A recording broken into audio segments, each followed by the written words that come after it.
Welcome to our second session about back to the roots. So we had the first time in the last year, and now it's the second time to talk about the soul of the place, about the identity, and today we are going to the brand. What is soul of the brand? Um,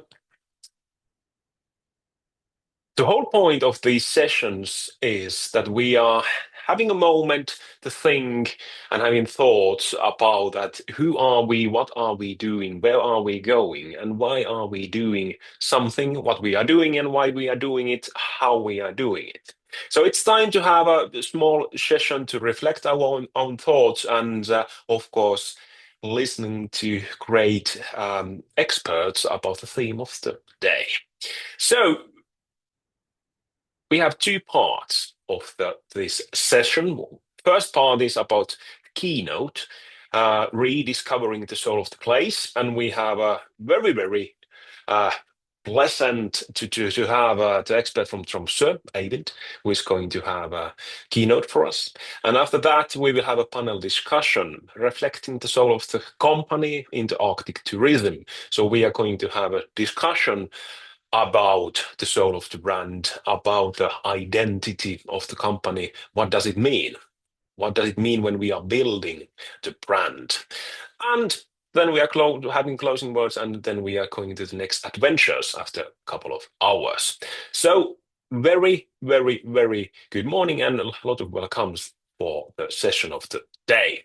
But now it's time to give the floor for Eivind. So please take the stage. The floor is yours, and let's have a good discussion after your show. Yes, thank you.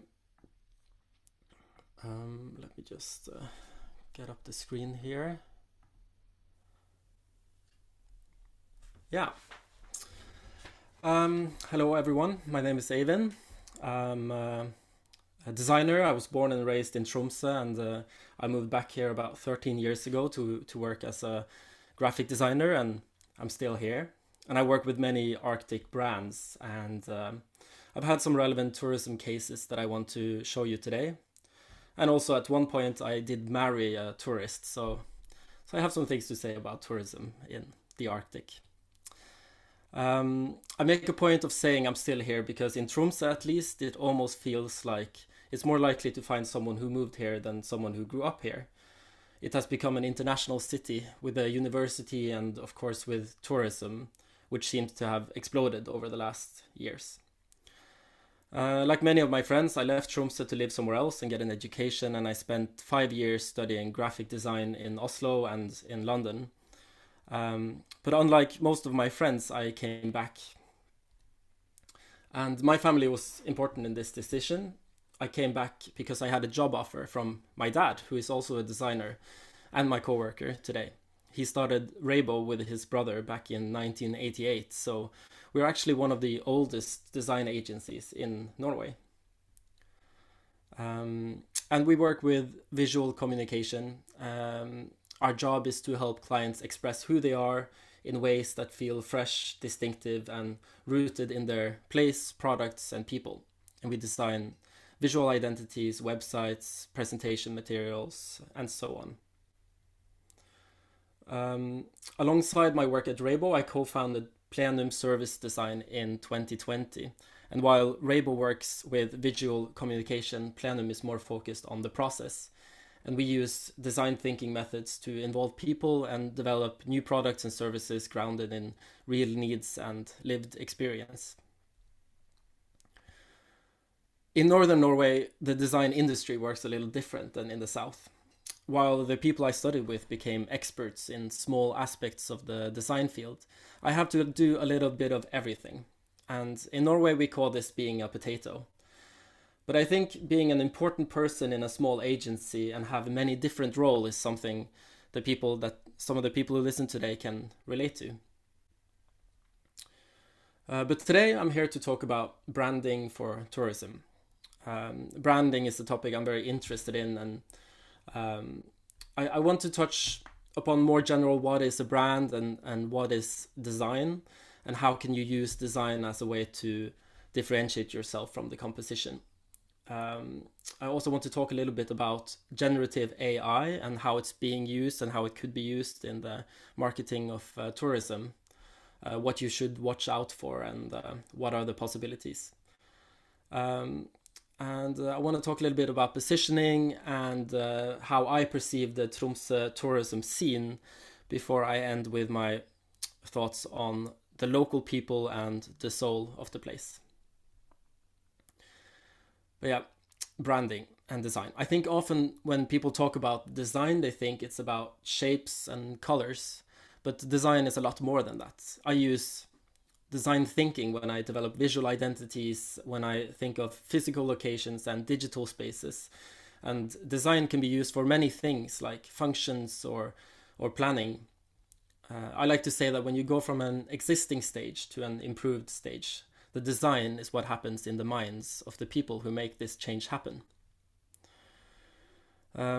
Most of the clients who come to me, they already have the solution to what they're trying to do. They have a name for their company and they have a product, and the solution is they need a logo and a website, and they need help to make it. So they start here at the end with a logo, a website, maybe some photos, and skipping some important steps in building a brand. Because strong brands, they start in the center with one clear idea, an idea that creates focus. And the big idea is not what you sell, it's why you exist beyond selling it. Without a big idea, everything else becomes decoration.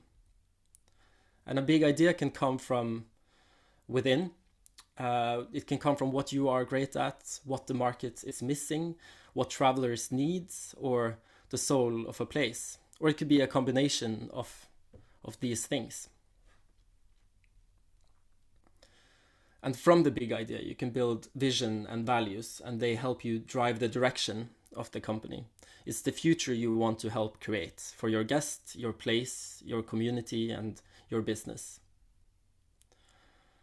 And then you have to think about target groups and insights. Who are we doing it for? No brand is for everyone. Being true to your target groups helps you stay relevant and create better experiences. Who is it for, and also who is it not for, can be helpful in distinguishing yourself. And then you position yourself in the market. This is the reason to choose you over others. Based on your big idea, vision, and target groups, you present your company in a way that your preferred clients will choose you over some other companies. And then the experience is how it feels, in a holistic way, from before you start, during, and after the experience. And then finally, the brand assets, how you look, sound, and appear. Visuals, logo, tone of voice, platforms. So my advice is don't start at the end, but go deeper and try to have a big idea of who you are and develop from there. So this is a very typical example. It's a project we were doing this fall. We were asked to make an identity for the Arctic Council and their new podcast series, This Way Up. The first time I listened to the podcast, I was very surprised about the quality of the show because they had made the visuals themselves. And since the visuals were homemade, my expectations was that this was one of those homemade podcasts. But however, the show is very professionally made and also very interesting. So for This Way Up, we not only had to make a logo, but we needed to create an illustration style to match the quality of the show and the topics that they discuss. For This Way Up, the most important part of the brand is the experience. The podcast, the music, the hosts, the topics. These are all elements that build the brand. That is their focus and product. And then the visuals support them. So the challenge was to create a visual style that is clear, powerful, and ties together the episodes, but also easily differentiates them. And that does not show the Arctic as a remote, empty land, but an important region, central to the issues of today and full of people, and presented in an engaging and professional way. All the covers were also made into animated versions to be used in marketing. And the interesting thing with This Way Up is that they already knew who they were. They knew that they needed a logo, an illustration style, and marketable content, but they knew what is their voice, what is the focus of the podcast, what are the values they promote, and who are the target audience. And this makes it very easy for us to make a design that works for them. When you think of a brand, any brand is experienced over a period of time and through many different touch points. And this before, during, after timeline is especially true for most Arctic tourism brands, where a person might only be visiting the Arctic once in their lifetime and use your service once. As the users navigate through these touch points with your company, their idea of your brand is built. And that is the key. We designers, we look at these touch points, moments in time, where the target groups interact with your brand as design elements that can be improved. Because that's the idea of how a brand is built, your customers' interaction with you. So your brand is how others feel about you. It's not about what you say, but it's about how you're heard. Brands have a personality, and branding defines how you appear visually. The branding is your story. So I can say that my brand is an experienced strategic designer, expert at visual communication. Maybe I'm just perceived as a designer guy who talks about potatoes. And that's the challenge of branding, to take control of the narrative. So now I want to talk about generative AI and tourism. So my observation through what I see, I experience, and the people in tourism industry that I talk to is that many activity providers in Tromsø create a lot of their branding elements themselves. Let's just say I'm not the only potato out there. Many logos and websites have been homemade. And we might be seeing a change at the moment with competition rising and bigger, more professional companies that have been established in Tromsø in the previous years. I actually based my bachelor degree on this 13 years ago. I called it Everyone is a Graphic Designer. And it was about how visual tools are so available that everyone make design decisions every day. It can be from PowerPoint, or you can watch videos on YouTube and learn how to use tools like Photoshop. We are all making design decisions. And I guess I was stressing out a little bit because I was finishing my education and I was worrying that no one would use me and instead just do everything themselves. And fast forward to today, we are now at a moment where the tools are so good and so easy to use that I see things like this in Tromsø. And I'm not saying don't use AI. I understand that many of the people in your industry have small companies, limited budgets, very limited time in high seasons and lots of time in the low seasons. And you are entrepreneurs and you're creative, and just makes sense to save some money and do the design yourselves. However, with the tools being so available, the channels are being flooded with AI content, and consumers do not have more time to see all this content. So by having a clear brand, a personality, a target group, and a message, you can spend less money on ads and get more organic traction. In this case, even the logo is AI generated, and badly AI generated. The generative AI is not bad, but the way people use it is not great. This does not build trust with me.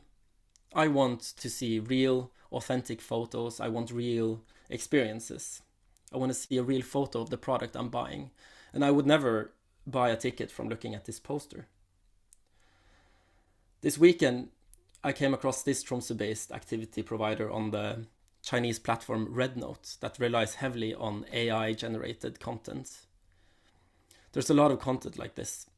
Sometimes it's mixed with real footage, and then it's hard to notice. Other times the videos are fully AI-generated. And this is when we enter the uncanny valley. It looks real, but it doesn't feel right. The AI doesn't understand place. it understands pattern, and it's often trained on American visual culture. But we cannot let the generative AI define our destination. The American bald eagle is one of the most recognizable symbols of the US, so why is it flying over Kalfjord in Tromsø? And if you want to know more about generative AI, Arctic Europe Tourism Cluster have some interesting talks on their YouTube page, like, for example, Ville Niemijärvi's talk on ethical use of AI. And he has some good points on rules and things to watch out for, like the AI's biases or how indigenous people are portrayed by AI. So I recommend checking out that if you're interested to learn more. I'm not saying AI is bad. I use generative AI every day in my work, but it's not perfect. It lacks control. I made this partly with AI, but it still required a lot of tweaking to be a finished product. It speeds up the process, and I can do things I never would be able to do in the past, much more affordably. In 2024, Coca-Cola made its classic Holidays Are Coming only using AI for the first time. It faced a lot of backlash from the industry, with people pointing out how the faces look unnatural, the bottles are floating in the hands of people, and more. And this Christmas, we got the next one, which gained a lot of enormous exposure. Coca-Cola's global vice president for creative strategy said, "Sure, there is noise and criticism, but this is one of our top tested ads in history." A lot of people hate it, especially creatives like me, but this video isn't a mistake. It's part of a brilliant branding strategy. A 100-person team made the video, and they had 5 AI specialists process over 70,000 video clips for this one ad.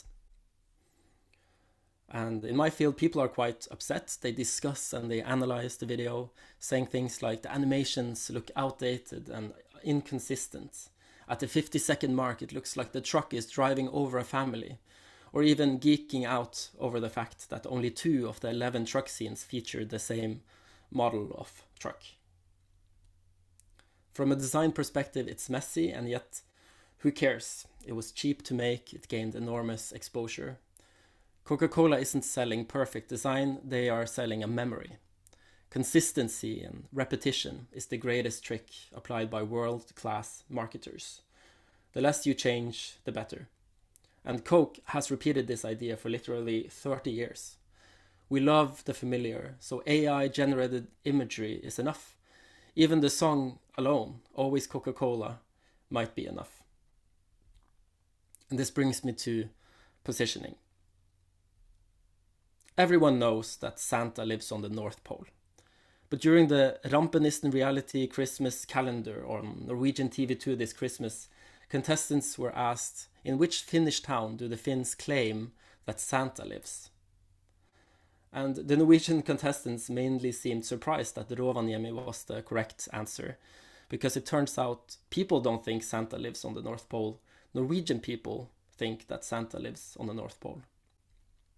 People from other places think he lives in Finland for some reason. Here you see the current president of China, Xi Jinping, in Santa's office in Rovaniemi 10 years ago. And this is strategic marketing done well. It's intentional. Because everyone agrees on one thing. Santa Claus lives somewhere far north. And in Rovaniemi, they have made a strategic branding decision. Santa has a specific address, a physical office, a village, a dot on the map, and Rovaniemi became the place. So people don't believe what is true, like the fact that Santa lives on the North Pole. They believe what is clear, repeated, and reinforced. Santa Claus is one of the strongest brands in the world, and Finland didn't invent Santa, but they claimed him. And they did it by being specific, consistent, and patient. And that is branding. So I have to question myself, why do I know that Santa lives on the North Pole? The Santa, as we know it today, is a combination of many different sources. Scandinavian countries have a long tradition of Santa, Nisse, Tomte, Joulupukki. But unlike Finland and to a lesser degree Sweden, we in Norway have consumed American culture. and imported the relatively new idea that Santa lives in the North Pole, cemented by Coca-Cola, and in the process forgotten our own cultural heritage of gårdsnisse. In East Asia, Christmas is new and entirely imported pop culture, and Santa comes from the North Pole, abroad, or somewhere snowy. So Christmas is commercial, romantic, aesthetic. Rovaniemi does not need to target Norwegians, because for us, Santa, snow, the Arctic Circle is normal. But for other markets, Rovaniemi is magical, exotic, and emotionally powerful. So both Coca-Cola and Rovaniemi have positioned themselves around Santa Claus. They come from completely different cultural contexts, they have different target groups, and they use Santa for different reasons. Coca-Cola uses Santa to own a feeling of warmth, togetherness, nostalgia. Christmas as an emotional moment. Rovaniemi uses Santa to own a place, a destination. A promise of the Arctic and the Christmas made real. They are not in competition with each other because they are not trying to solve the same problem. One sells a global consumer product and the other sells a once-in-a-lifetime experience. And what they share is not execution, but clarity. Both choose one strong idea, repeated it consistently, and built it over decades. And this shows that strong branding isn't about owning a symbol exclusively. It's about owning a meaning for a specific audience in a specific context. At the moment, there has never been as many tourists and there have never been as tough competition in Tromsø. There are many different providers screaming for attention all over Tromsø. And it's difficult to stand out, especially on platforms like Get Your Guide, where everything looks the same. Which one should I choose?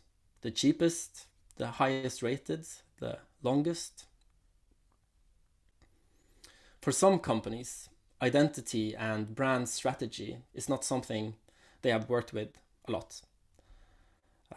One time I was working with a conference in Oslo and I noticed an activity provider in Tromsø that had a similar logo, and I compared them. Turned out it was the same logo symbol, just the tourism company had turned it upside down. And then there are some companies that I can tell have spent money on their identity, and some have had a design process behind their branding. Norwegian Travel is a big company in Tromsø and their identity reflects being clean, modern and professional. And then you have Tromsø Accessible Tours, which is an example that stands out to me for being different. It's a niche product, warm, friendly and colorful logo. This is big company versus small company. And I think there are different tourists that would prefer either of them. So these identities appeal to different people. And I noticed Tromsø Accessible Tours because they stood out. They looked specialized, clear and different. But I didn't know them, so I reached out to Martin while preparing for this webinar to ask him some questions.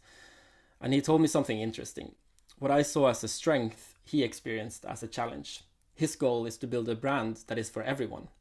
But because accessibility is so clearly communicated, some people feel the experience is not meant for them. In other words, the clarity that made the brand visible also made some people not consider them. So I think it's a good example to share. Branding is not about simple rules, it's about trade-offs.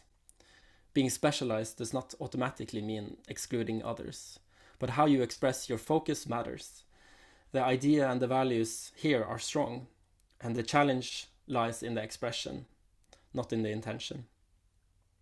And this is exactly why design has to be more than a decoration, because it helps us to see how brands are read. Last year, I was contacted by a company called Northern Lights Safari. It's 4 local guys who recently started a Northern Lights tour company. They had picked the name Northern Lights Safari for search engine optimization reasons, and also so they could call themselves the official Northern Lights Safari.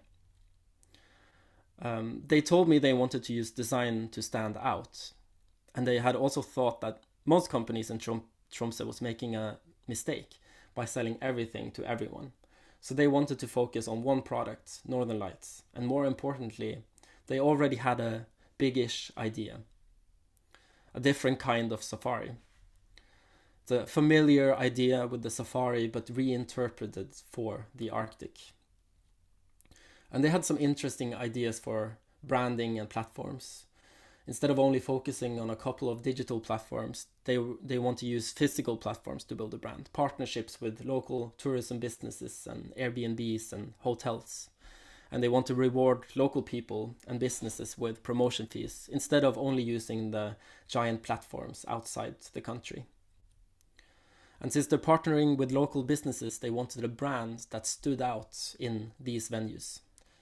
So they wanted to be bold, loud, and different and easily noticeable.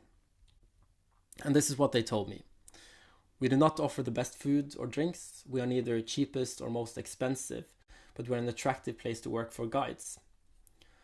So they want to offer the base minimum the guests expect. They want to build a culture where passionate guides can thrive, for example, by selling portraits, where they keep the profits themselves. And I will get back to this a bit later. They also sent me a mood board to show what they liked for inspiration, which I thought was interesting because I found their intuition and intentions to be so strong, but then the examples they showed me was generic or even straight out unprofessional.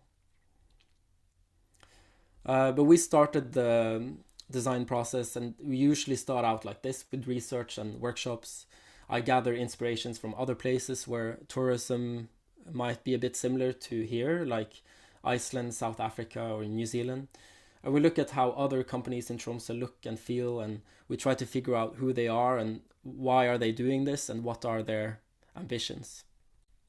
And then we start sketching, which is quite a chaotic process where we explore directions. And we do not usually show this to the client, but we think, sketch, and quickly explore icons, symbolism, typography, colors, to see if we can find some good ideas worth pursuing. And we usually end up with 3 or 4 logo directions that we discuss with the client. The most interesting idea for this brand was to visually combine the expected safari brand with an Arctic Northern Light safari. And after the client chose this direction, we continued to explore it until we have the final logo, and this was the final version. We then define colors, typography, tone of voice, and more, but the pattern is actually the most important brand asset that they have, because the pattern is recognizable, is unique, and it's flexible and eye-catching. This direction was not universally loved within their team. One of the partners said straight out that he hated it, to which the manager said, "Good, the worst thing would be if you didn't care." And the last time I was in the shop, the guy who hated it enthusiastically told me, the pattern is actually our logo. People love to take pictures in front of it. So it sounds like he still has something to learn about branding. So just to summarize, the project was a great success for us. The client was really happy and easy to work with, and they understood the value of using design from the beginning, and they had a lot of good ideas for branding. But at the end, I just want to add a few details about the brand that has happened after the design process concluded, because the intention was clear, not to be the cheapest and not the most expensive. But at the same time, in practice this season, price has clearly become a strong competitive factor for Northern Lights Safari. And when price becomes the main driver in the market, it doesn't just affect one company, it affects everyone. So it's not a criticism, it's just an observation that I feel is worth mentioning. And in addition, they bought a venue and they did the pickup in a street in Tromsø not built for tourism. And this caused a lot of problems, especially in the beginning. Cars were stuck in the traffic, neighbors are complaining, and the media loves to write about the negative sides of tourism. And this made another group of people, target groups, upset. So now I'm going to talk a bit about the local people and the soul of the place. Let's be honest, people don't come to your location because they want to sit in your minibus or sleep at your hotel or eat at your restaurants. They come because of the destination. And everyone listening is benefiting from the destination being attractive. No one wants to go to Rovaniemi because they have Santa's official McDonald's. But McDonald's is taking advantage of the fact that people want to go to Rovaniemi because Santa is there. People come to the Arctic to experience something different. They want to experience an adventure. The cold, the darkness, the light, the whales, the untouched nature, the culture. This image of the Arctic has been sold very successfully over the last decade. And in Tromsø, tourism has exploded several times, and now many local people are upset. And we've seen this before in other places like Barcelona, the Canary Islands, Iceland, Lofoten here in Norway. When local people are upset, they can disrupt the brand of the place that everyone here is working for. When I was making this slide, I opened the local newspaper and the first article that came up was this. Excitement grew among the children when the neighboring house was sold. They crossed their fingers and hoped that new playmates would be moving in. Then the tourists arrived with rolling suitcases in large numbers. The neighboring house has been turned into an Airbnb. This is from yesterday in the local newspaper. There are negative aspects of tourism. In Tromsø, the most crucial is that it's hard to find a place to rent because the houses go to Airbnb. The house prices in general are extremely high. The buses are full of tourists, so people struggle to get home from work. The airport is overcrowded. People drive unsafely on the roads. The city center feels unrecognizable, like it's only for tourists. And even you hear that the tourists shit in our gardens. And I don't know how often that actually happens, but the media loves to say it, so it gets repeated. And this leads to negative things, negative experiences for the tourists when they come here. Like this woman who was unfamiliar with winter driving, who shared her experience of being verbally abused by a snowplow driver after asking for help. Tourism has to be developed in a way that works for local people. And this is not the municipality's responsibility alone, it's everyone's responsibility, because everyone here benefits from tourism. 10 years ago, the city center in Tromsø was struggling. Shops were closing, businesses were shutting down. Today, there are no available storefronts in the city center. Most communities in the north are losing people, but Tromsø is growing.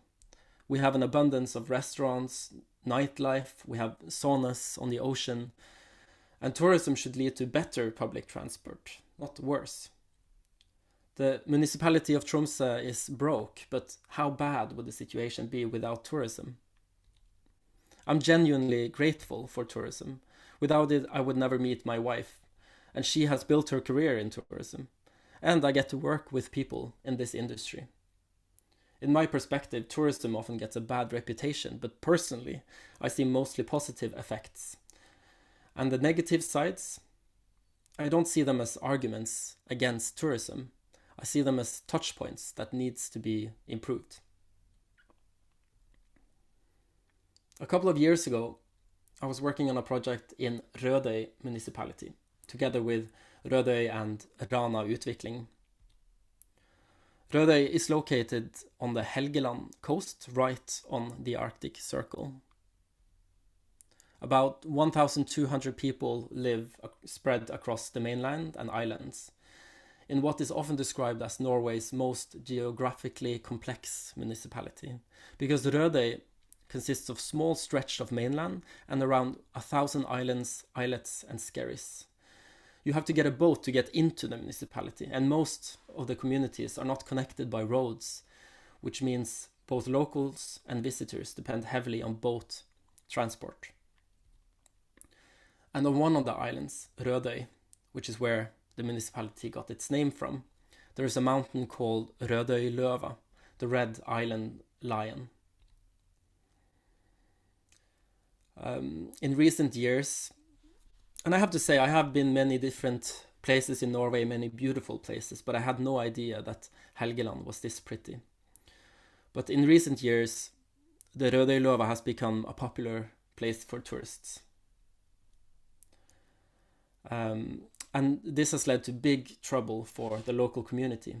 During the summer, so many tourists arrive with caravans that the people don't dare to leave their homes because the ferry lines can go on for a long stretch, and the people there, they are worried that they won't even be able to get home if they leave the island. So a lot of the people I talk to, they don't see the benefits, they only see the downsides. They think a few people are benefiting, but not themselves. In addition, there's little infrastructure in place. There's no public toilets, parking for caravans, and little information about this in the first place.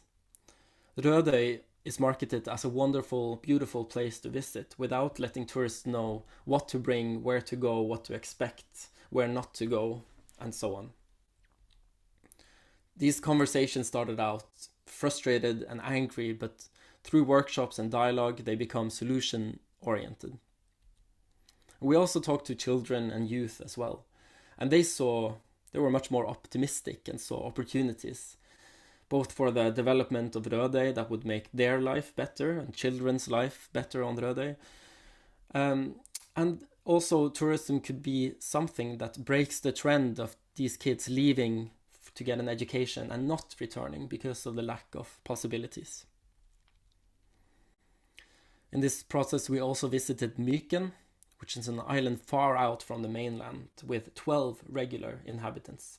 It's an old fishing village that had lost its livelihood and had sort of died out. But in the last decade, they have made a whiskey distillery, and they have a clear tourism identity where tourism or the local life, they depend on the volunteering from tourists. It's a shared responsibility, and they have a strong local ownership. When we were there, we had to help carry the groceries into the shop, and every now and then they have bottling workshops at the distillery, which even the royal family in Norway have participated in. So after discussing with all the people, we came up with a strategy for Rødøy. We identified what kind of tourism the people of Rødøy wants. And at 3 key locations, we looked at what do we want to share, what do we want to keep for ourselves, and where are the biggest troubles. We looked at how the information flow before tourists arrive on the way to the islands and during their visit at Rødøy. And we made examples, illustrations, and prototypes to inspire how this could be solved. As well as showcasing examples on how tourism can improve life for local people in Rødøy. In the end, we gathered insights and ideas into shared documents with clear recommendations, and we tested Insight locally using poster with QR codes to collect feedback directly from the people living on the islands. One of the reasons Rødøy had started this project was because they wanted to become a national tourist trail. And 1 year later, Rødøy became Northern Norway's first national tourist trail. And becoming one isn't about attracting more visitors, it's about managing visitors better. The status is a quality stamp. It tells people that safety, nature, and the local community are taken seriously. It also unlocks funding and clear requirements for infrastructure, information, and visitor management. Things small municipalities can't solve alone. So for Rødøy, this meant moving from uncontrolled tourism to shared responsibility. Not marketing first, but structure first. And there are still issues to be solved. There are still troubles with the infrastructures and queues for ferries in Rødøy. But in Rødøy, they know that the strongest tourism strategies doesn't start with the visitors. They start with the people who call this place home. And just south of Rødøy lies Træna municipality, far out on the ocean. It's one of Norway's smallest and most remote municipalities with only about 450 inhabitants. It's a small cluster of islands far out in the ocean. And over the last decade, Træna has become internationally recognized for how it works with tourism, not against the place, but from the place. They're known for regenerative tourism, for the Træna Festival, where people come for music, but also to contribute to the community, and for treating tourism as a shared responsibility, not a volume business. A couple of weeks ago, Træna was even named as number 28 on the New York Times lists of 52 places to go in 2026. And this year, Ytri Island Retreat will open. It's a high-end accommodation and cuisine concept, 60 kilometers out in the open ocean. And in the last year, we have been invited in to help develop concepts for Ytri. The overarching goal of our project is to become a role model for holistic, sustainable tourism and place development. And the ambition is to build a destination designed to last over time, rooted in cultural and nature-based experiences, while also functioning as a living arena for entrepreneurs and community-driven initiatives that contribute to local development. Early on in this project, we defined a simple evaluation model for all our concepts. We ask, do they reflect local culture? Do they have a clear sense of place, flavor, activity, and calm? Are they sustainable, financially realistic, or original? And just as important, how do they perform for our three equally important target groups: guests, locals, and experts? The guests are experienced travelers, around 30 to 50 years old, people who want real experiences, authentic experiences, great food, and are willing to pay for quality. The experts are people Ytri depends on.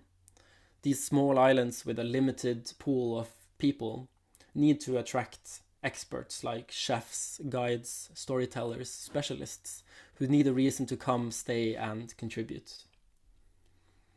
And then there are the locals, because if the locals don't benefit, the project fails. They need access, ownership, and real opportunities to experience and also to benefit from the tourism. So then we started to develop different concepts across the full journey, before they arrive, during their stay, and after their departure. And some of the examples is a local program where the local people get access, benefits, and direct ways to engage with the hotel. Another concept is for the guests to participate in seafood and seaweed experiences, where they can harvest, they can process the fish or the seaweed, and they can hang them to dry. And then later they can receive the products at home, extending the experience beyond the stay.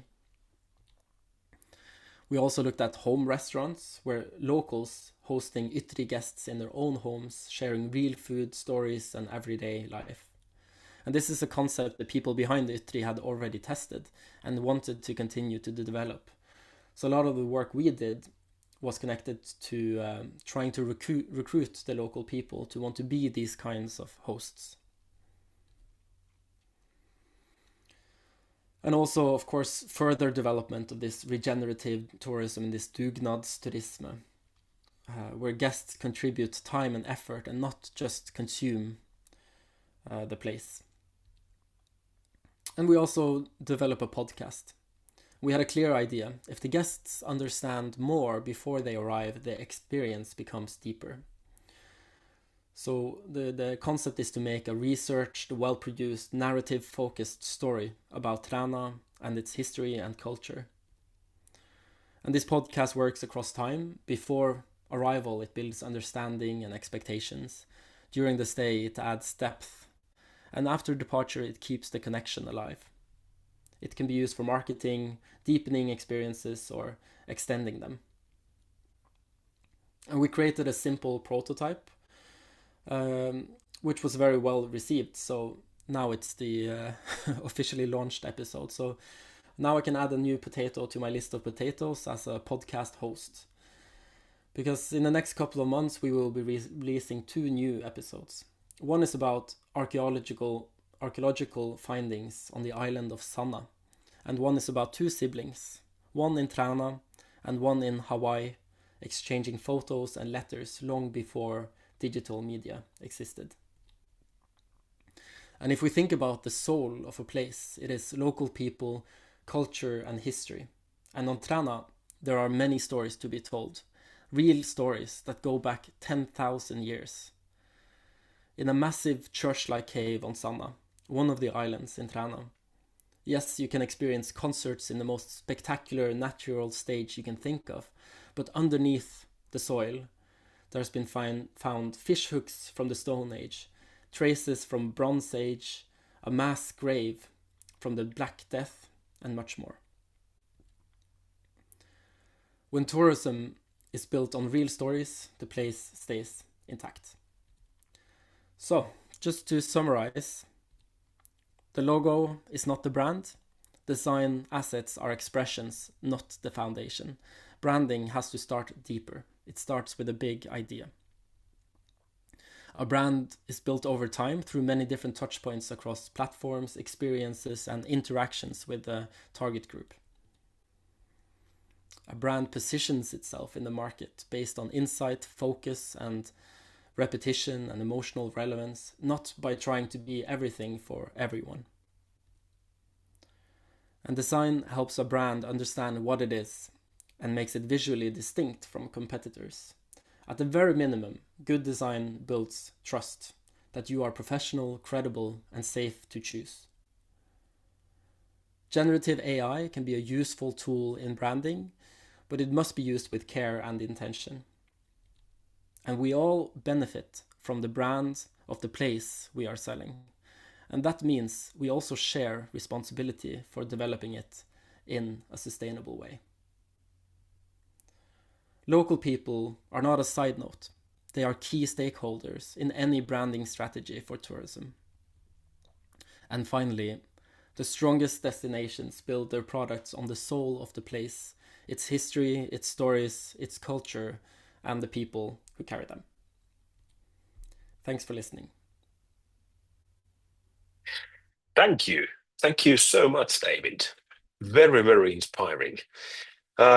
My paper is full of thoughts and rights. Well, I'm a designer, so I could talk with you about this the whole day, but now I will ask, does anyone have a question or thought or comment? Now it's a very good time to tell your thoughts, if you have some. Yes, it was very interesting indeed. Eivind will join us at the panel discussion also, so we can continue with this topic. You had so many good sentences that would be a great quote or phrases to put on the slides, like that the locals are the main or most important stakeholders, or it's not what you say, it's how you are heard or heard, and yeah, a lot of good things. But is there any questions or thoughts so far? Just a small stupid question. That's always very good. About the Northern Lights logo, was the pattern connected to zebra? Yeah, that was the whole idea of connecting the sort of expected safari with the Arctic safari. So the symbol can both be looked as a zebra pattern or a Northern Lights pattern. So yeah, definitely a zebra pattern. Mm. Arctic zebra. Very good.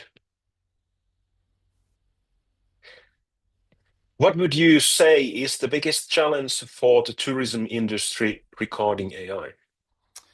Yeah, I think, like, for example, when I saw this American bald eagle flying over Kalfjord in Tromsø, I think it's not just about AI. If you look at how the Arctic has been branded, like the pictures that we share of the Northern Lights, for example, when they are unrealistic and they set the wrong expectations, we need to I remember there's a photographer in Tromsø who once he took a picture of Tromsø and he squished it together so the mountains looked like mountains in Lofoten.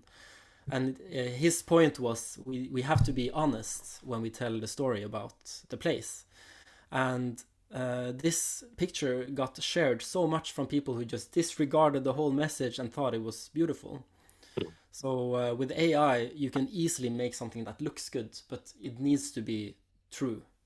So that's the risk with AI, is that it only recognizes patterns and what it's been trained on, but it doesn't understand the context. And if people just use it uncritically, we will tell a lie about the place, and it will ruin the brand of the place you are selling, I think. Yes, exactly. That's the huge risk. Any other comments so far? Thank you so much. This is Ina, and I will be talking about this maybe later. But I'm so inspired, and how to say that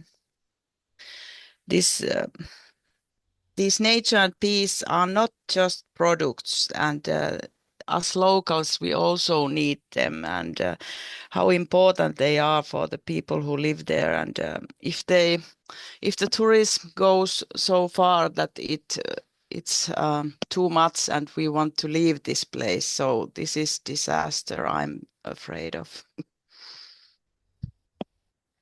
Yeah, I think that is a big challenge, because a lot of people who live here because they love the nature and they love the freedom of being here. But yeah, I mean, there are conflicts constantly showing up with the local people and the tourists where they meet. If, for example, now there are tourists who use the skiing slopes in Troms, and there are activity providers selling ski trips in the skiing slopes, and then you have the local people who use it for exercising, and they get so annoyed, they say it's impossible to be there now, it's been ruined. To which the municipality responded, we're not going to say someone is not allowed to be there. And I think there are other places we can go to exercise also. So yeah, I don't know, it's difficult, but I think that's the real case with Rødøy, is that you see, you know, when you don't even dare to leave your home because the ferries are full of tourists, you won't be able to get back. And exactly that, we need the tourism that gives more than it takes. That should be like in balance somehow. Exactly. There's a bubble, two sides of things. That, of course, because of the big number of tourists, there's a lot of challenges. And then the other way, we have more restaurants, we have more facilities, we have more things because of the tourism. But maybe the biggest question is that where is the balance? Is there? And like Irina saying that, but are we coming to somehow a limited tourism? And if we are, what does it mean? Yeah, it's interesting. This weekend I was talking to a friend of mine about this, and I said, do the tourists bother you? And he says, yes, they do bother me. And I said, okay, so for example, I know he likes to bike, and on the bridge in Tromsø we've had an issue with tourists walking on the bike side of the bridge. He says, yeah, that's not a problem anymore, because they managed to inform the tourists now with lights that they are not supposed to walk there, and now no tourist walks there anymore. So okay, so what bothers you? He says, yeah, for example, if I'm walking in the city and there's a huge line outside the one rocket kiosk where the tourists stand to buy a sausage, they love to stand there for so long to wait for a sausage, and it's like, that bothers me. So, why does it bother you? Well, because then it's not for me, it's for them. And I say, yeah, but have you ever used, I mean, that kiosk has been there forever, have you ever used it? And he says, yeah, one time I bought a sausage there. So I think it's also about perception, and we let things annoy us when maybe the problem is not as big as it seems. Yeah. Exactly. Very good. So let's go to the next phase of the morning session as to the panel discussion. Together with Aiden, we have Ina Askonen and Stine Berglund joining us. Welcome, Ina and Stine. And we have 4 themes for the discussion and a lot of questions. But let's start from a little bit introducing yourself. The first theme and the question is that what does the soul mean in practice? Last time in the previous webinar, we talked about the soul of the place, that what does it mean? And now the first question for you all is that what does this bring to your mind when we are talking about the soul of the place or soul of the company or whatever it is? But before you give a great and amazing answer for this question, please tell us, who are you, where are you coming from, and what are you doing, so we will know you better before we go to the discussion. But let's start from Ina. Okay, hi everyone. I'm Ina Askonen, and I'm this DMO, working with this DMO Visit Original Lapland, that presents the area Tornio River Valley between Swedish and Finnish Lapland. And we have this original brand that was built like about 5 years ago, and it has come from us local people and the companies that was involved in this at the beginning. And hopefully we try to differ from the other brands, because we are more like based on the people and the way we live here on the border between 2 countries, and this is the friendly border. So that's mainly our brand's voice that we want to share. Absolutely. And what does it mean you to the soul of the place or the soul of the company? What's the first thing when I ask you the question? Yes. I think it's how we meet people and how the hospitality comes from our nature, and we are like interested in people when they come here, and something like that. How we meet people and how does it feel? I think maybe that. Very good. And then Stine. Yes. Welcome. Thank you. So you are from Norway. Yes. Tell us more. I am representing the whale in Andenes in northern Norway, which is new, quite unique, I would say, international year-round experience center. And we are not open yet. We are opening on June 3rd in 2027. And the vision behind the whale is to create the world's most meaningful encounter between human and whales. And our goal is to inspire visitors to protect and care for both whales and the ocean. And we believe that this knowledge-based experience center, where the whales are the storytellers, and drawing on their remarkable ability to communicate is maybe a good way to do that and to achieve our goals. Very interesting, and very interesting project you have there. And how about the soul of the place? The soul of the place. I think that at least in Andenes, the whales are there all year round, which is one of the few places in the world where you can experience whales all year round. And they have been doing whale safari from Andenes in over 30 years. So I think that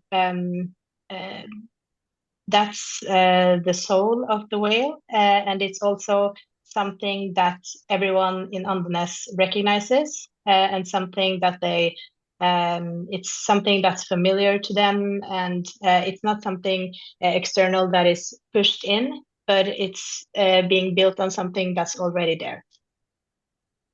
Yes, exactly. How about Eivind? We heard already a little bit who you are, but how about the soul of the place, the soul of the company? What does it bring it I to your think it's mind? about being true to what it is, and not tell a lie, and sort of build it on the history, the culture, and the people who live there. I think in Tromsø we have a lot of the activities are connected to the nature, and they are connected to. You might have some museums that tells the history of Tromsø or the history of polar explorations. In recent times, we have a troll museum, which I thought when it came, it's like a troll museum. Why do we need to do that? But I guess in Norwegian history, it's true. And one time I talked to this a guide from Poland who told me that someone needs to make a Viking museum in Tromsø because the tourists want it. And I just think, okay, but then it needs to be telling the real story of the Vikings connected to Tromsø. You can't just have a Viking museum here because we have tourists here. It needs to be sort of, you should tell the truth. Is how I feel about it. Yeah. So there needs to be a connect to the past. There needs to be the real connect to the history. For all of you, what do you think when we are talking about the soul of the place, the culture, the history, the people, the things, what has happened in the past? Is it easy subject to talk with the locals and with the tourists? Is it easy thing, whatever it is, Vikings or trolleys or whatever, is it easy thing to talk and also connect to the business what the companies are doing? Is it easy, or is it are people or companies struggling with it? What do you think? I think it's rather hard to talk about that. It's more like you sense it and feel it, so it's not the easy one, I think. But is it important? Yes. And you have to try to find it and talk more and more with the locals and with the companies, then you will find it finally some point. Yeah. How about Stine? What do you think? I think that it's of course important to communicate it, but I think one thing that often gets lost is that communication should not only be through words. That you also have to you have to also show it through your actions and how you are inviting, for example, the locals in, and how you can use in quote tourism product and show the locals also how this is something of value to them, so that you kind of work together. So I think that that's maybe the biggest misconceptions, that we have to talk a lot, but we also have to do and be maybe more inviting, so that all of the tourism attractions and experiences isn't just something that everyone from the outside can come in and enjoy, but it should also be something that is good for the local community as well. Yeah, exactly. And like Eivind said in his presentation, that the most important stakeholder group, or the stakeholders, are the locals. That when we get the locals in the interaction and in the story, it's much easier or effective to do the business also for the tourists who are coming from the outside. So, and from there, I will go to Eivind's thought about the big idea. That what is the big idea behind the business behind the brand. We saw the great picture of Eivind about uh, the phases, like there's a big idea, and then we from there we will get to the vision, and then we need to know the target groups and position and experience and then the brand assessments. So the big idea is that where we should start, and I agree with Eivind. But what do you think? Because my first thought for me is that it's much easier to say or that we need a big idea than to understand what is the big idea. So when we are building a brand, when the company is building a brand, what do you think? Which one is usually coming first? Is it the big idea, or is it the brand element or visuality or what is it? We heard already from Eivind that how it should be.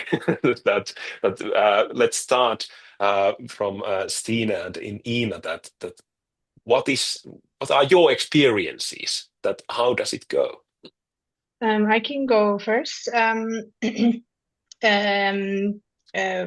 For example, with the whale, the idea sprung out from what we believe that makes Andenes special. And in developing the project, we have worked very close with the local community all the way, which means that they have been able to come with their opinions about where it should be located and other important things in the project. And maybe some of the most unique about this process is that we started with defining the experiences inside. And I don't know how many here have seen the photos, but it's quite the spectacular exterior and architecture. But we started with the inside and worked our way out.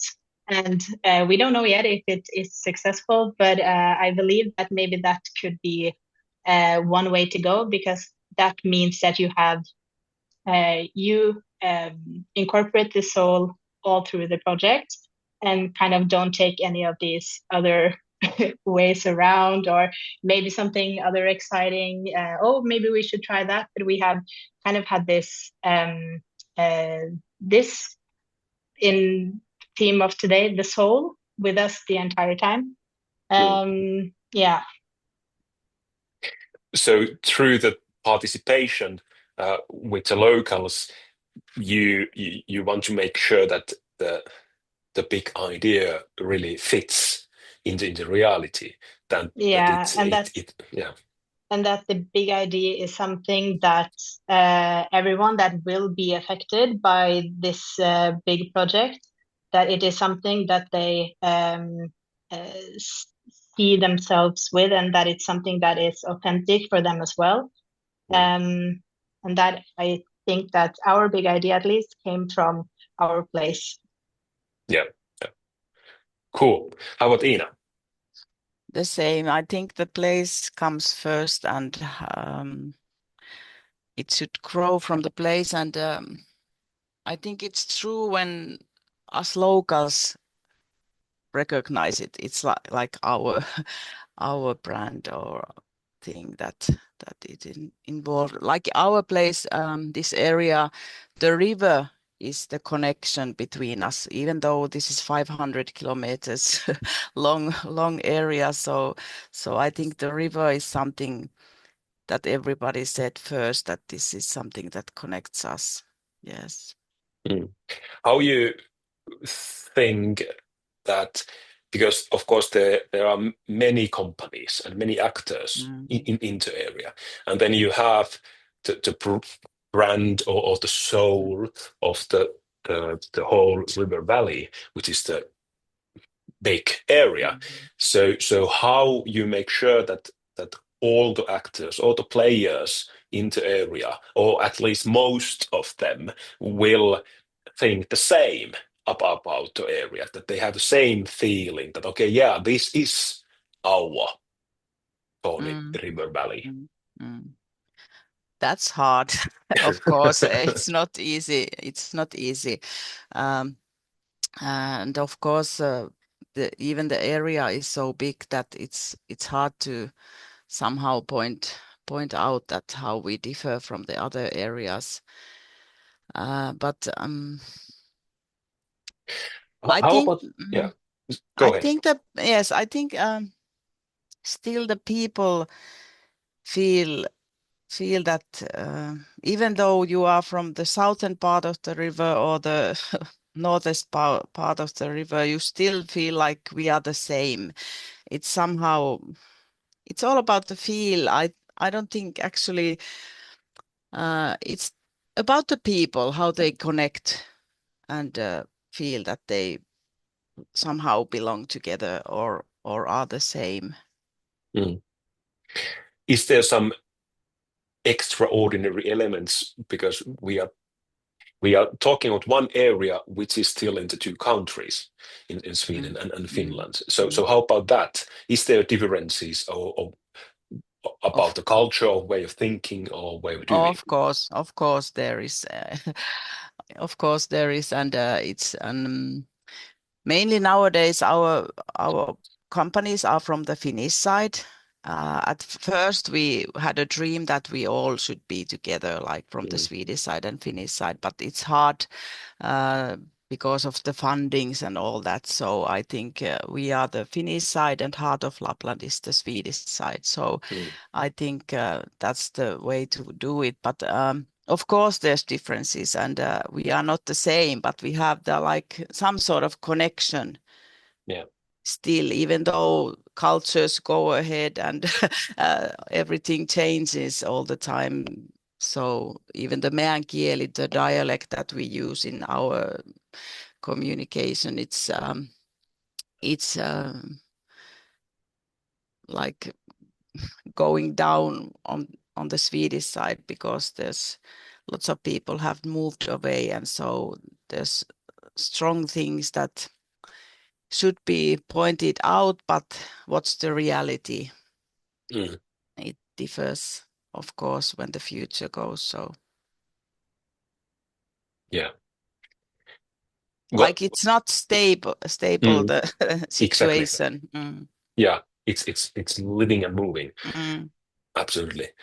How about event? I will go to the second bullet point of the slide. What does it really mean to stand out today?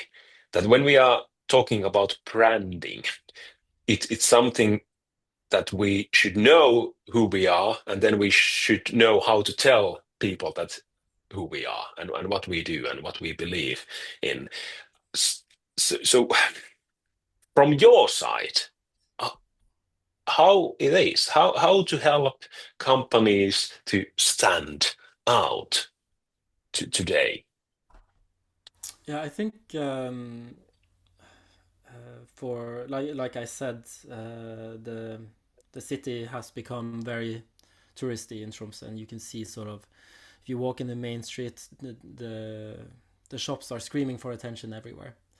But I do think they all make a mistake by just trying to be the loudest or copying each other. I would instead maybe try to see, okay, what is everyone doing? What is no one doing? And maybe, you know, be more curious when you're traveling. Like, what do other places do, and how come am I attracted to this? And try new things, because it's not necessarily about being the loudest. You don't need to have big neon letters outside your shop to get people to come in. It could just be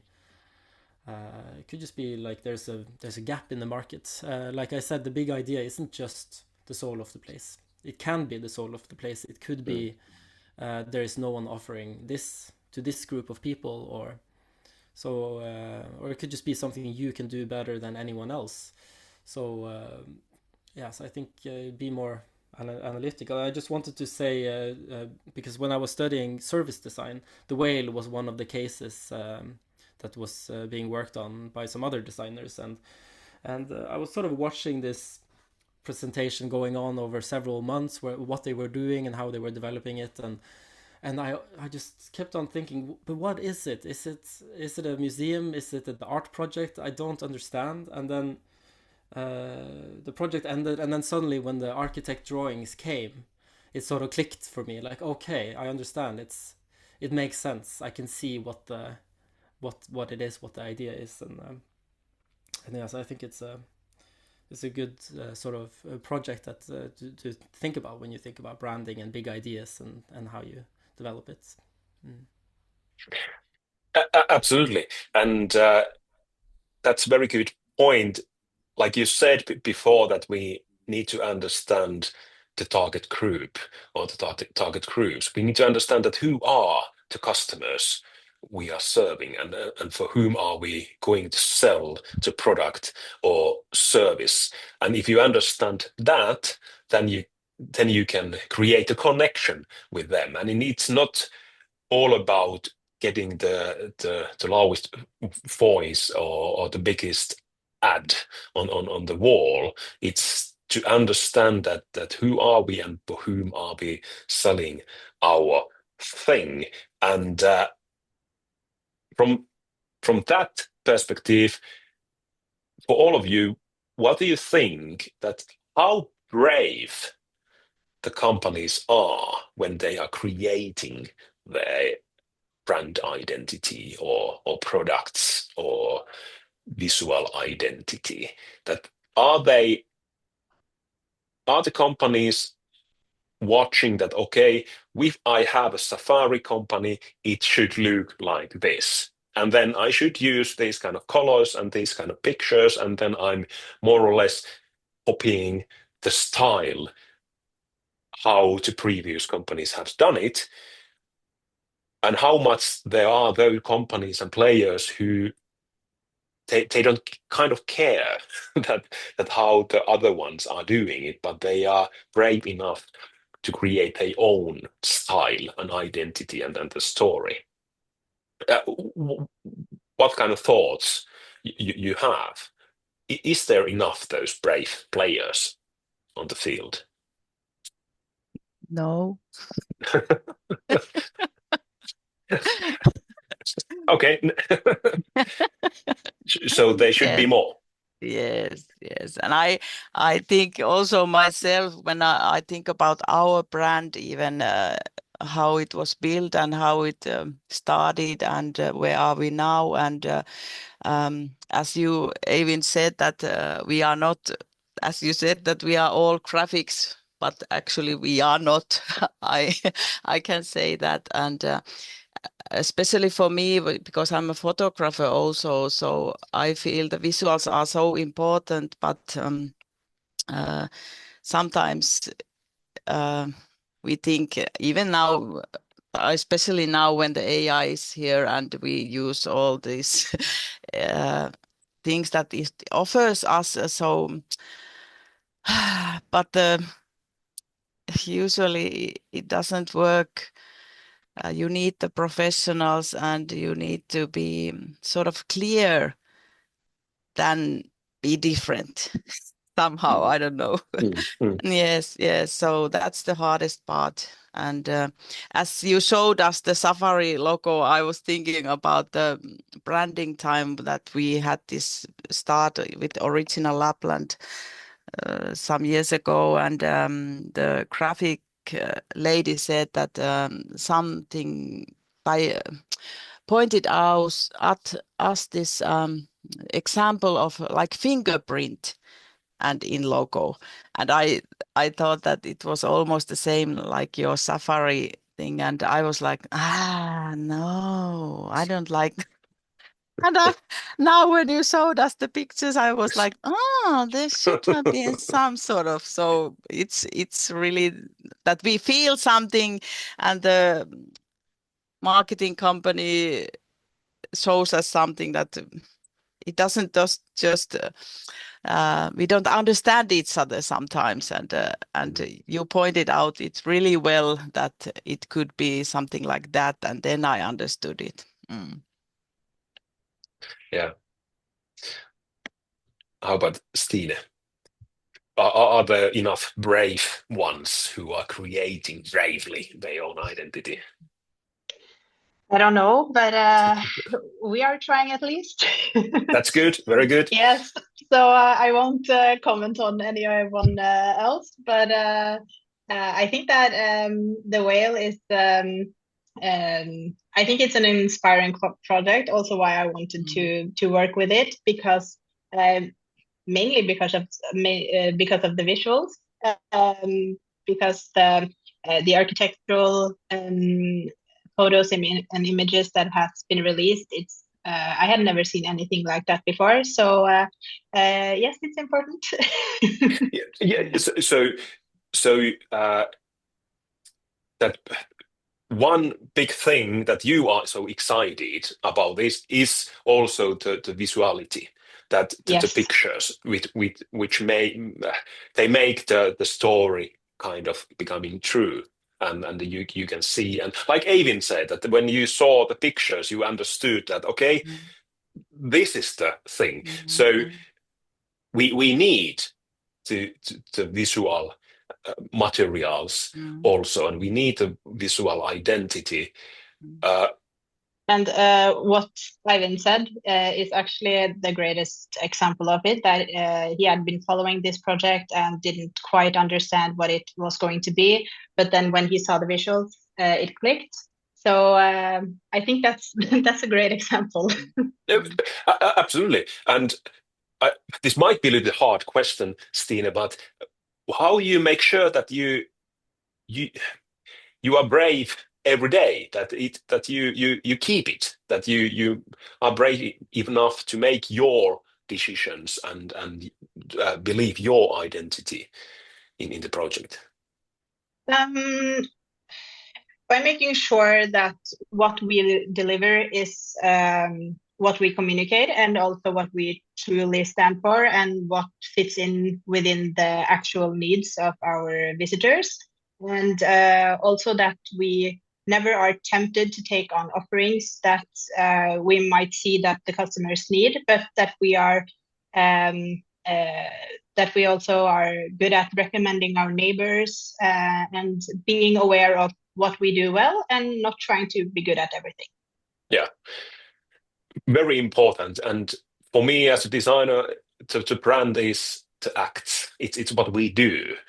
We can boost it by the visual elements and the communication, but exactly like you said, what we communicate and what we tell needs to be what we do.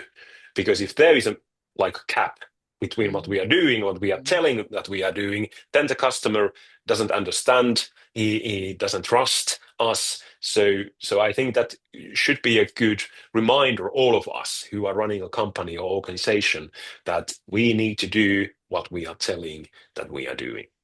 But also back to the local communities, that with especially in tourism, with companies that handle and work with both culture and traditions, that they are handled with care, and that they don't that the people around don't feel like they lose their original qualities, and that it begins to feel artificial.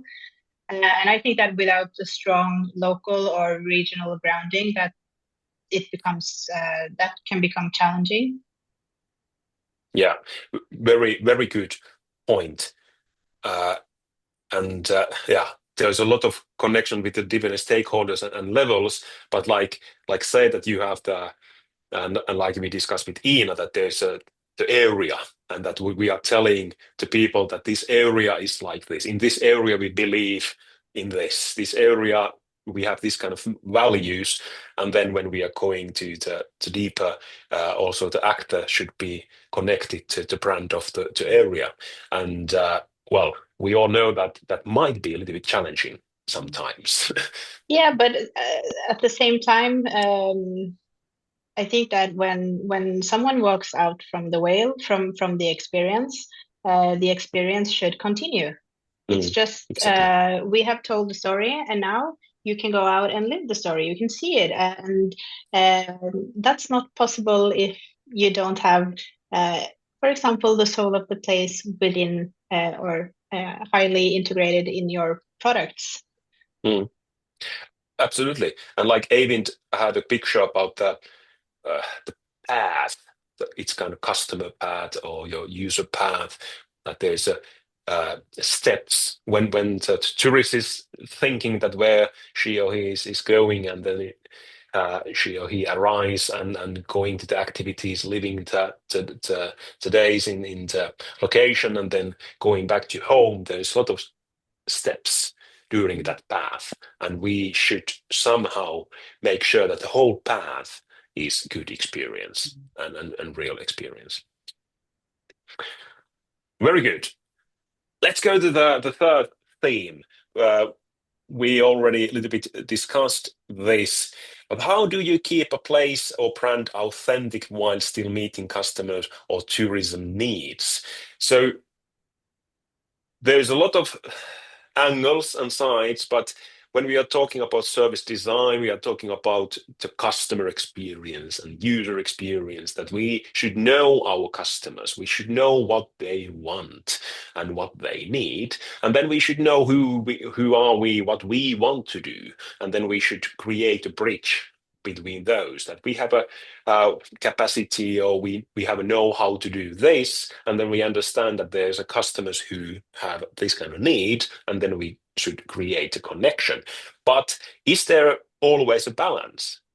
Do we go sometimes that we are listening? I don't know, can you say this, but I will say that we are listening too much about the customers, that we think that the customers want this or this or this, and then we forget that, okay, what kind of that what everything we should or could offer for them, or are we believing too much what we want to do, and we don't care so much what they really would like to have? So what kind of thoughts you have about this? What about Ina? Of course, we need to listen to customers and our guests, but still somehow keep the trust in our own doing. I have an example. I met this Italian travel agent in travel fair in Helsinki last week, or the other last week. But he said to me that they were visited one little farm in the Swedish side. It's called Pesula Lantbruk. Some of the Swedish know that place good, and it's an authentic place where they have cows and all the farming and all that. And he was telling it so emotionally how they just went there with his group, and they stayed there like 1.5 hours, and they sit by the fire and heard the stories how they do their everyday life there, and then they tasted like their homemade ice cream and mustard, and then they went to see the cows, how they treat the cows. And he said that don't do anything more with that. It was the most important and most heartfelt experience that they had.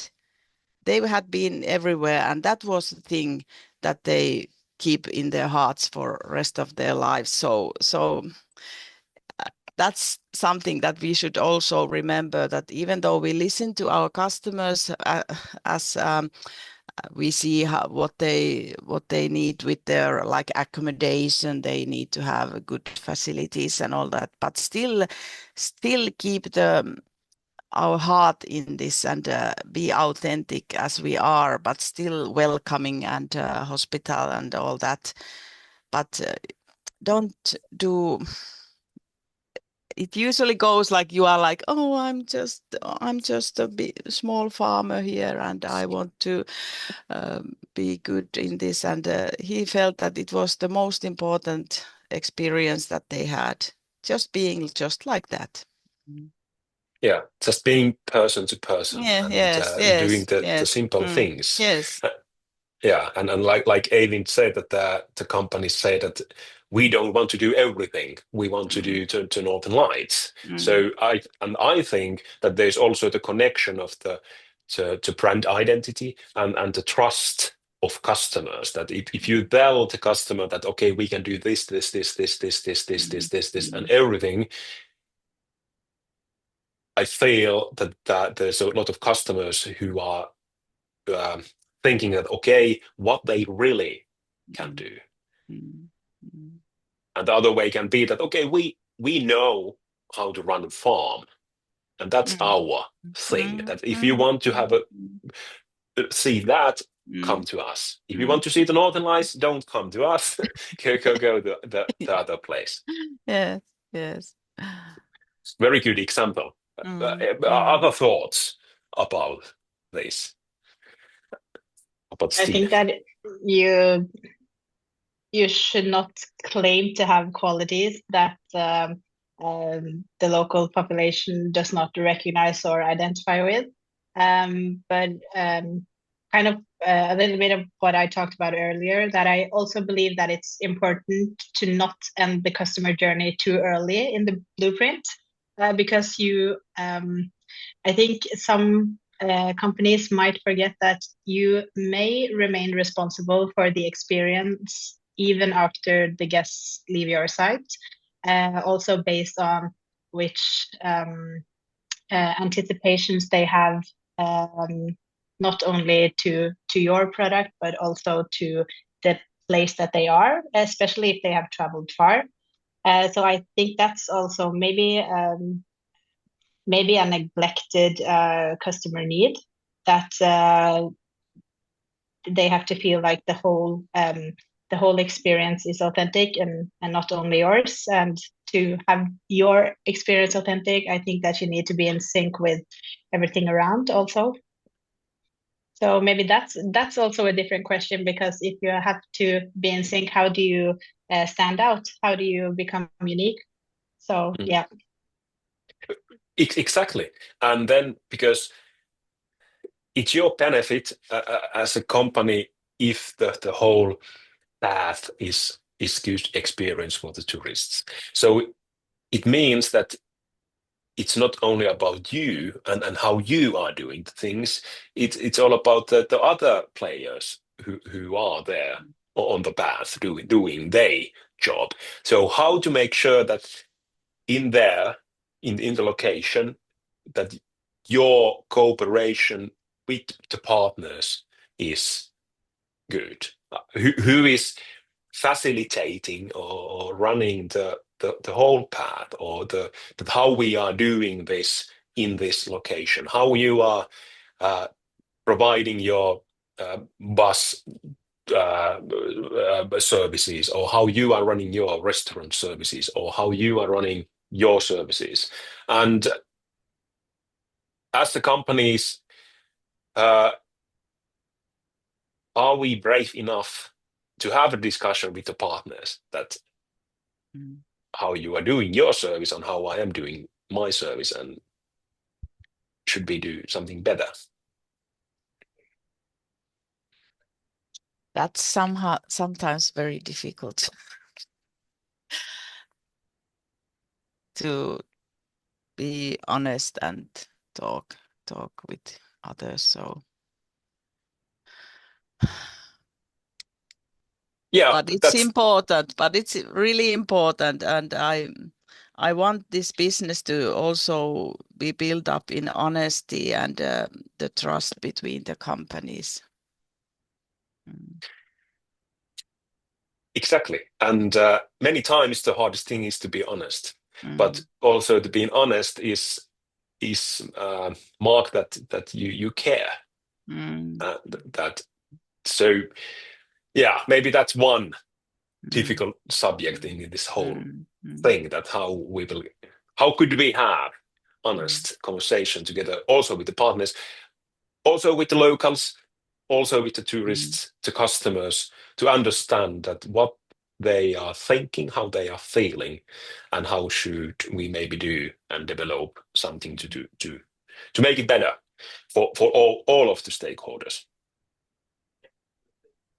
Eivind, because you are doing a lot of work with the companies, what do you think generally about the participation? That how companies are doing it? Are they doing it? What's the level of the participation process? Like you had a very good examples in your presentation that how you have facilitated the participation process to take the locals and the people in the process. But what are your general thoughts about that? Well, I think, of course, the tourism industry is you are sort of in dialogue with your customers, both physically and digitally. So you receive feedback through reviews, and so I think it's one of the industries that are really good at actually listening to the customer needs. When it comes to the local people, I think maybe the tourism doesn't really take the responsibility to do something about it. Often they might leave it to the municipality, and yeah, right, and the municipality takes it seriously, so they have a lot of projects related to listening to the local people and trying to hear their experiences. Like I showed a screenshot from this insight process that has been done this fall, where you can click on the map and write your experience of something that happened here. And they invited everyone to come with their insight, and of course it's very negative, because it's only I don't think anyone shares positive experiences, because the nature of the assignment is to sort of where are the biggest problems. So I think it's important to talk with people, both because you can learn and you can create better services and products, but also because it's just important for people to say something about it, because a lot of people have opinions and they need to tell them. So, for example, at Rødøy, when we had the workshop with the local people there, the first 20 minutes we didn't get anywhere, because there were 3 guys who just was so pissed off and so annoyed, and they just had to keep interrupting the process because they had to share experiences and things that had happened and this and that, and then in the end I just had to tell them, like, okay, but you are not contributing with any ideas to solve this. You are just sort of repeating yourself. So we are here to try to do something about it, and so you can sit there and you can complain, or you can sort of write down on the table, share your knowledge, share your insights with us, so we can keep it and come up with suggestions how we can do it better. And it did really like turn around the whole workshop, because they realized, okay, no one is going to do anything if we just complain about it, and then you can try to find solutions. So yeah, I think it's definitely important to listen and discuss. Exactly. So we need to have a forum for the locals and for the people to say things and to have a feeling that, okay, someone is listening, and the other way, we need to have forums to get the ideas, get the thoughts, get the development process, that how could we do things together better. But do you have, Stina or Ina, thoughts about this participation process, that how could we do it even better together with the municipalities and the local associations and companies? Do you have any thoughts or tips how to do it? I think that's a quite a common problem at many destinations, and I don't have any solutions other than that, to keep the dialogue all the way, that it doesn't come to that it goes many months and a lot of things happened, and you are not informed on either of the parts.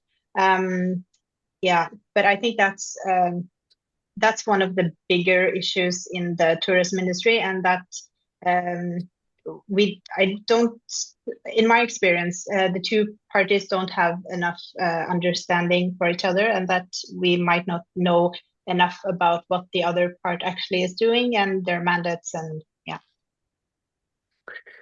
So we need more communicating. I have one example when I read the local Facebook groups that locals point out some things there about tourism nowadays in our area, like where I live. I live in Pello, and I have seen many posts about the cars parked just on the way their home, like 13 big cars there with tourists staring the sky or even lying down on the street road. And I was thinking about all these things that how to make it happen that they clear the snow from the parking areas or point out the places that where they can put their cars, and some sort of, we need this conversation to the municipalities and even the road handlers. So that's something that I think that people need to be heard and be do something about these things. Absolutely. Let's go to the final theme. Let's go to a little bit even more concrete things. So we have common understanding now about the themes and things, but how we make sure that we can go from ideas to the everyday action. When we are talking about the soul of the place, soul of the company, when we are talking about the big idea, how we can make sure that something is really happening, some kind of change is happening, how we make sure that the customers are happy, that the locals are happy about what are we doing. When we are talking about service design, we are talking about that path that everything needs to be perfect and or at least good during the path, on the path. And it's also more or less about the details, that we understand that what everything needs to be good, needs to be okay. So what are you think that how much the details actually matters in the everyday work when you are creating the business or running the company? What do you think about the details, and how good are you running and developing the details? I think they are very, very important. Small things matter really, really much, and how they are welcome and how they are treated, and the lots of things need to be count. So I think there's really good things that the companies don't even notice that they are doing. And sometimes they need to be pointed out, that you understand the value of these small things. Like how you fire up your fireplace when the group comes. Like that. You are welcomed like that. Of course, you are there also, but the fire also is the welcoming you, and all those little things. And many times they might be kind of too small, that the entrepreneurs or the Yes, players doesn't yes, understand that how yeah, big yes, value yes, there yes, is. exactly. So when you point out to them, you realize, of course, I need to remember do this every time. Like, Exactly. How about Stina? You are now building and developing the great project and new location and new business. What do you think about the details and the whole creating the new kind of service? I think that something that we have emphasized a lot is that all products and experience developed must align with the values of the whale and on the ness, and always on nature's terms. And that goes also for partners, that we choose our partners based on shared values and respect, and with sustainability as a foundation. And in short, live as you preach. The brand must be lived in an everyday practice and not just communicated through marketing. But I think it's also important that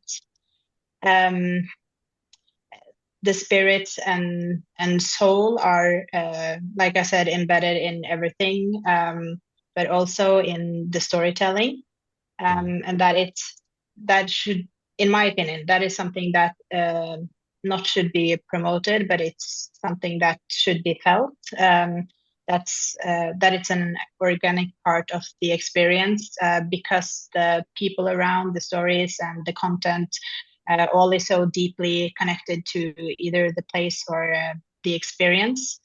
And maybe the most important question that everyone should ask themselves at least twice a year: why are we here?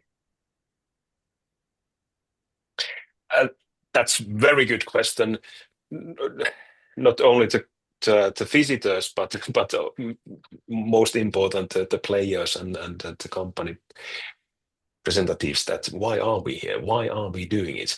And I think maybe that's back to what we discussed earlier.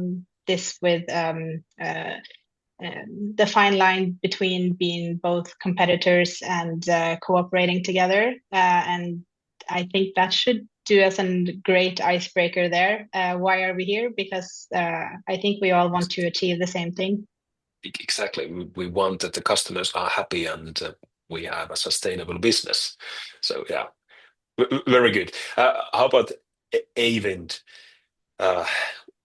What are your thoughts when you are doing the cooperation with the companies? How about the details? Yeah, I think as we sort of had touched upon, that we have to sort of, I think we have to talk with each other and like partnerships, and maybe hold each other accountable when we see something that is disrupting the place, because as I said, we all benefit from the place being attractive and people coming here, and I think at the moment there's so much like fake things on social media, and I think it's more important than ever that we discuss it with each other, and that we keep a focus on the authenticity and the realness of what we are saying. Yeah. So let's do the real things together, and let's try to create real experiences for the real customers. So maybe that's a good advice and thoughts for every one of us. My last question is about development and testing, and about the last question in there, that how can organization move forward without trying to be perfect? What do you think about this? Should we always do we need to be perfect, and what does it mean, or how could we maybe test things and then next time doing even better? What kind of thoughts you have about this to be perfect? I think that authenticity is not about being perfect, but being human and meeting people and being honest. I think it's the key. being human and being honest. Very good synthesis. About Stina, what do you think about this? I agree with what was just said, and also be good at what you do and not everything else. Mm.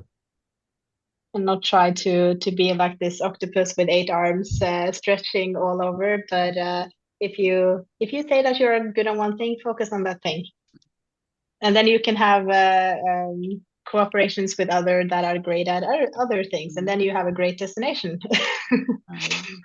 Ta-da! It's not harder than that. It's just simple. Simple as that. How about Eivind? What's your final thoughts? We already have great thoughts about being human, being honest, and being good what you are doing, and focusing what you are good at, and doing cooperation with other ones. What are your tips? I think there's value in the non-perfect, actually, that and probably more and more so as we move forward, because we are so used to seeing these polished pictures and the things that come out of the AI machines look so amazing and wonderful. Like, is it really real? So just an iPhone photo of something actually has a lot more value in some cases, because you can tell that it's a real photo, it's a real experience. Absolutely great. I love the idea, the art of being non-perfect. So let's go for that. Let's be real, and let's be honest, and let's be human beings for other human beings. Thank you very much, Ina, Stina, and Eivind. We have still a couple of minutes. If there's any questions or thoughts or comments for the panelists. It was a really interesting conversation, discussion. I'm very inspired.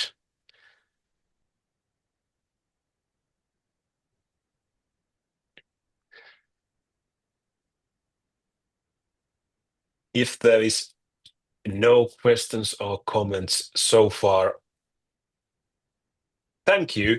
Thank you very much, Eivind, Stina, and Ina, that you were here today with us. And thank you, all of you who take a part of this 2-hour session. And special thanks for Eivind about the great and inspiring keynote, what we heard from you.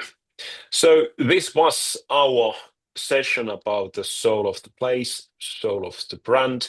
Thank you very much that you took a part and you were here with us, and see you in the next adventures. Thank you very much.